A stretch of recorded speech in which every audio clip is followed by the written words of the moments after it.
As the cliche goes, April showers bring May flowers. But usually what comes after is the heat and dryness of summer. Hello again, Essay here. And before the hot weather of the holiday shows up, you should indulge in my new short story, The White Cat, a free exclusive on Substack. The links are down below in description. Join Margot Thompson, a beautiful stage actress and recent widow who finds salvation in the form of a white cat during a night of terror. While checking out my oddball thriller, remember that my Glitch series is still available at Amazon and Barnes & Noble. The links are down below in the description. While you'll find my peculiar story about a white pussy entertaining, that doesn't mean I'm out of ideas. I still have more stories coming down the pike, so as long as I don't run into any mishaps,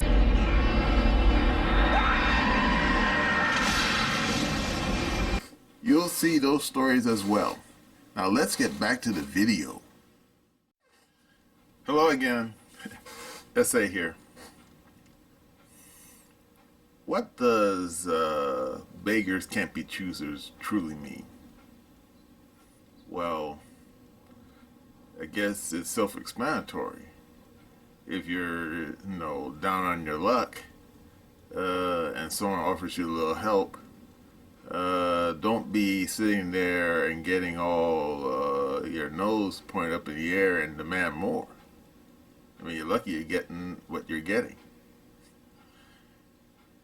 And then you say, well, who originally said that? Don't rightly know, but it was first published in the 16th century by some guy named Haywood. Yeah, he wrote a book about ancient proverbs, and that was one of them. So there you go.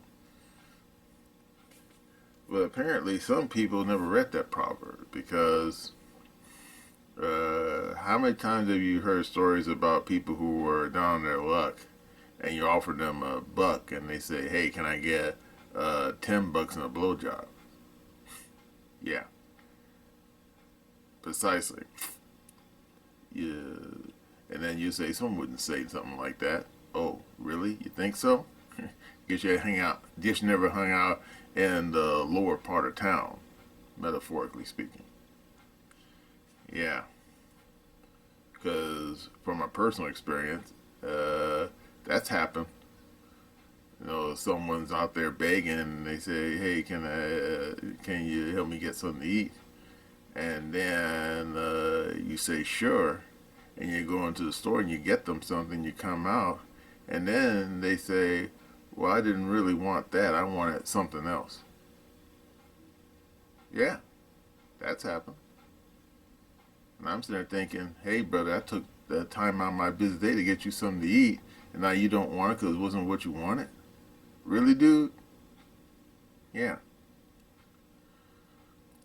Well, apparently that's happening a lot, and it comes to these so-called refugees.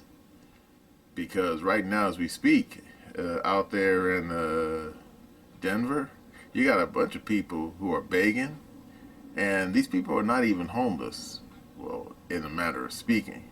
Yeah, they're officially people that Joe Biden let in across the border.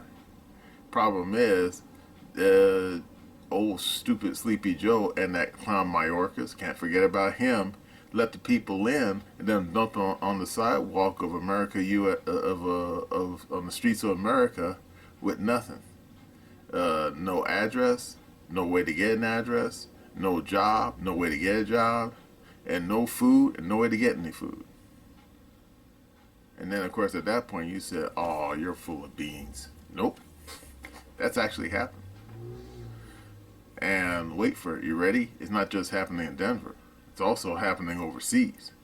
Now, right now, I'm going to show you a snippet of a video from Paul Joseph Watson. Now, I know the guy's a little goofy. Okay, I get it. But hey, it doesn't mean he's wrong, okay? And he's going to talk about the situation happening in his zip code. And believe me, you ain't going to believe this. Are you ready? Here we go.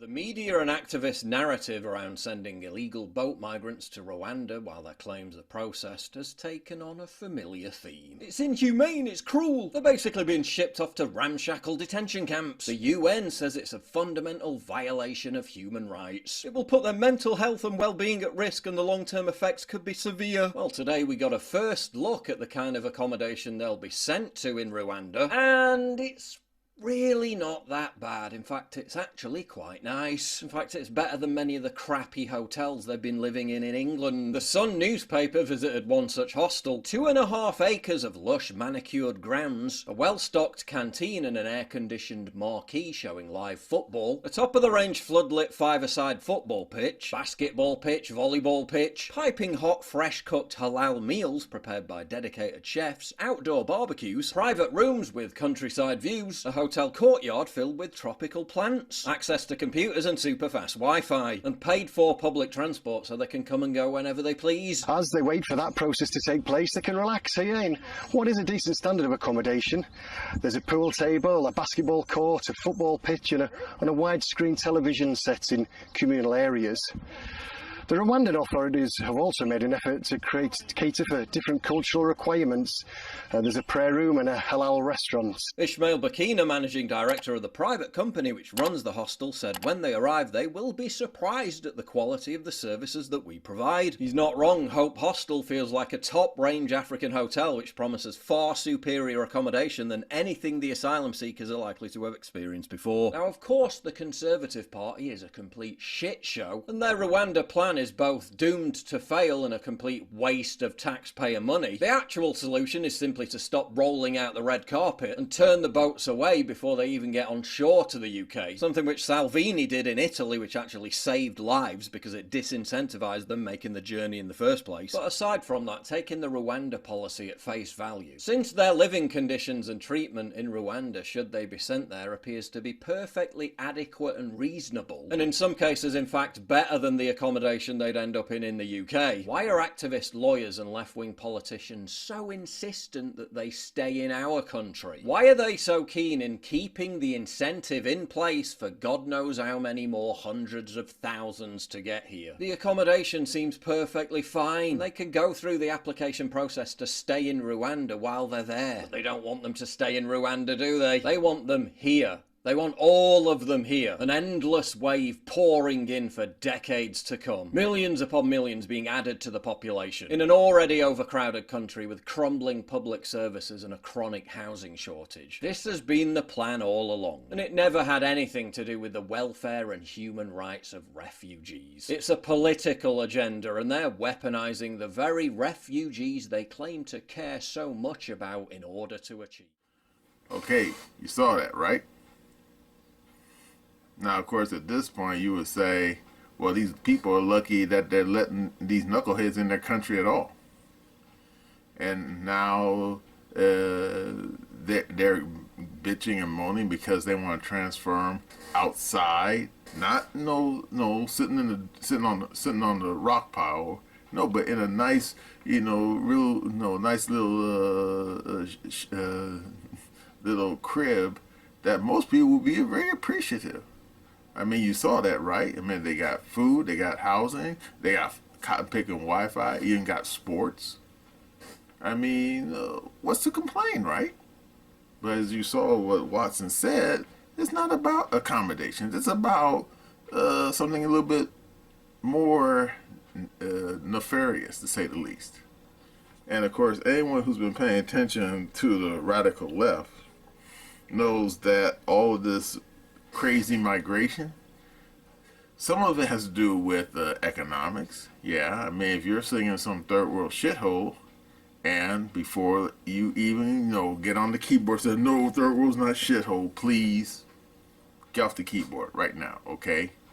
Because I'm pretty certain if I took a map of the earth and took a dart and threw it at the dartboard, if it landed on any place outside the collective West, and certain other countries, like, say, Russia or China, believe me, I don't think you want to go there and live for the rest of your life.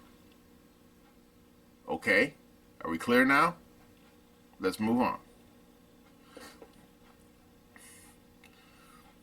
But yet, these radical leftists, they want to bring these people in these countries to change the demographic. Why? Well, in the case of stupid people here in this country, old Mayorkas and stupid Sleepy Joe, they think if they bring enough knuckleheads here in the United States and give them all kinds of free stuff, their children, remember we got birthright citizenship, their children might vote for them. And I'm thinking, I ain't betting any money on that, since right now we got a bunch of children of who came here back in the 20th century, and guess what? They're all voting for Trump now. And then why, you ask? Simple. Because most of these brothers, they're basically working class. They're not what they call the laptop class, okay? I mean, they're not working for some Fortune 5,000 company. At least not in the boardroom, okay? I mean, most of them, for example, they're not working just down the hall from Jeff Bezos' office, all right? They're working down in the actual in the Amazon warehouse, okay? Are we clear now? Unfortunately, a lot of these damn wetband-here's illegals, and let's not pretend that's what they are, they're illegals, are getting these jobs. And you know what? They'll take anything they can get. And indeed, right now in California, we got a serious problem when it comes to what they call starting salary jobs. There's not very many of them. And then, of course, you probably say, oh, what about McDonald's? What about Burger King? Are you kidding me? Have you been paying attention to what happened just recently in Sacramento? Old, stupid, radical leftists up there changed the law that says if you're running a fast food joint, you got to pay your employees more. How much more? Well, originally it was $15 an hour. Now it's jumped up to 20, and some people are proposing 25. And you say, "Oh, that sounds good." Yeah, that sounds good if you still have your job. But guess what? Most of these damn companies here in California are firing these people because they can't afford to keep them on salary. I'm not going to get into that because that's something for another video, okay? No, but right now you got these illegals who are in this country illegally. They got no resources, and they're making demands. And of course, the radical left, they don't care because they figure it's just all part of the plan, as the Joker famously said in The Dark Knight. Yeah, it's all about changing the complexion of the country. And that's the same thing that's happening over there in Watson's zip code. These radical leftists are bringing in huge amounts of people, mostly from these third world countries, to change the complexion of England, to make it brown. Why? Well, from what I've read, and believe me, this will curl your hair. It's about punishment. Punishment for what? The sins of the British Empire. And you say, oh, yeah. Anyone who's read the history books know that the English, back when they were in their salad days, they weren't nice people, okay?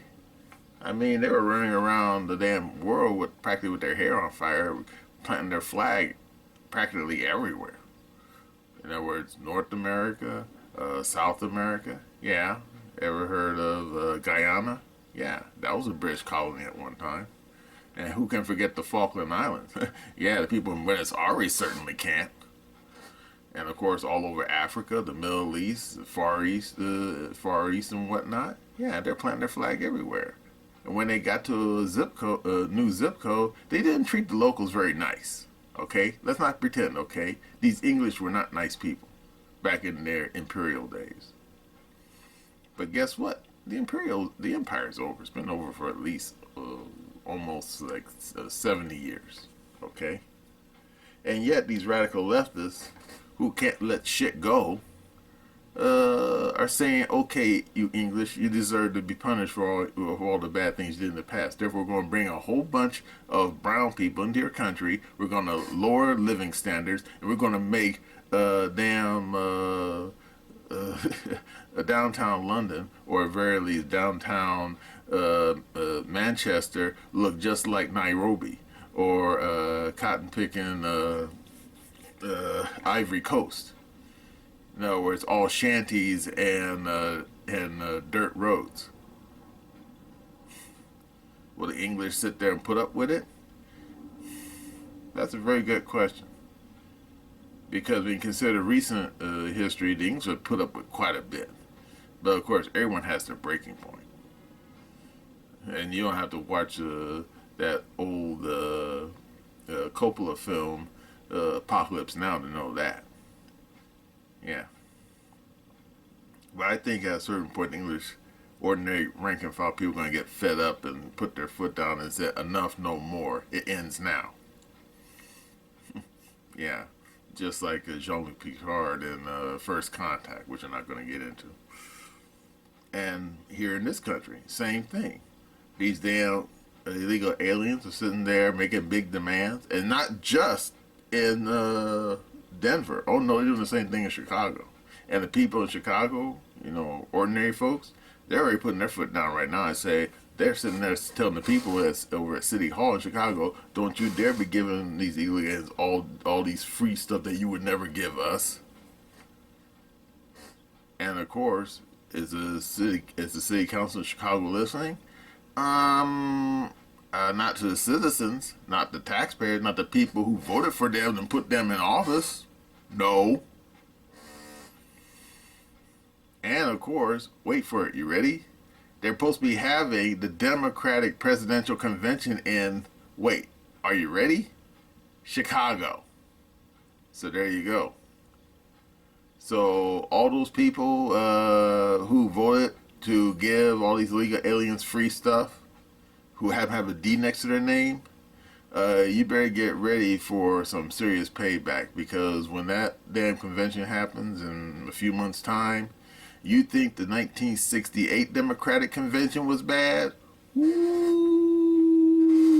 You ain't seen nothing yet, ladies and gentlemen. So you better put on your seatbelts and zip up your pants, because this is going to be a trip.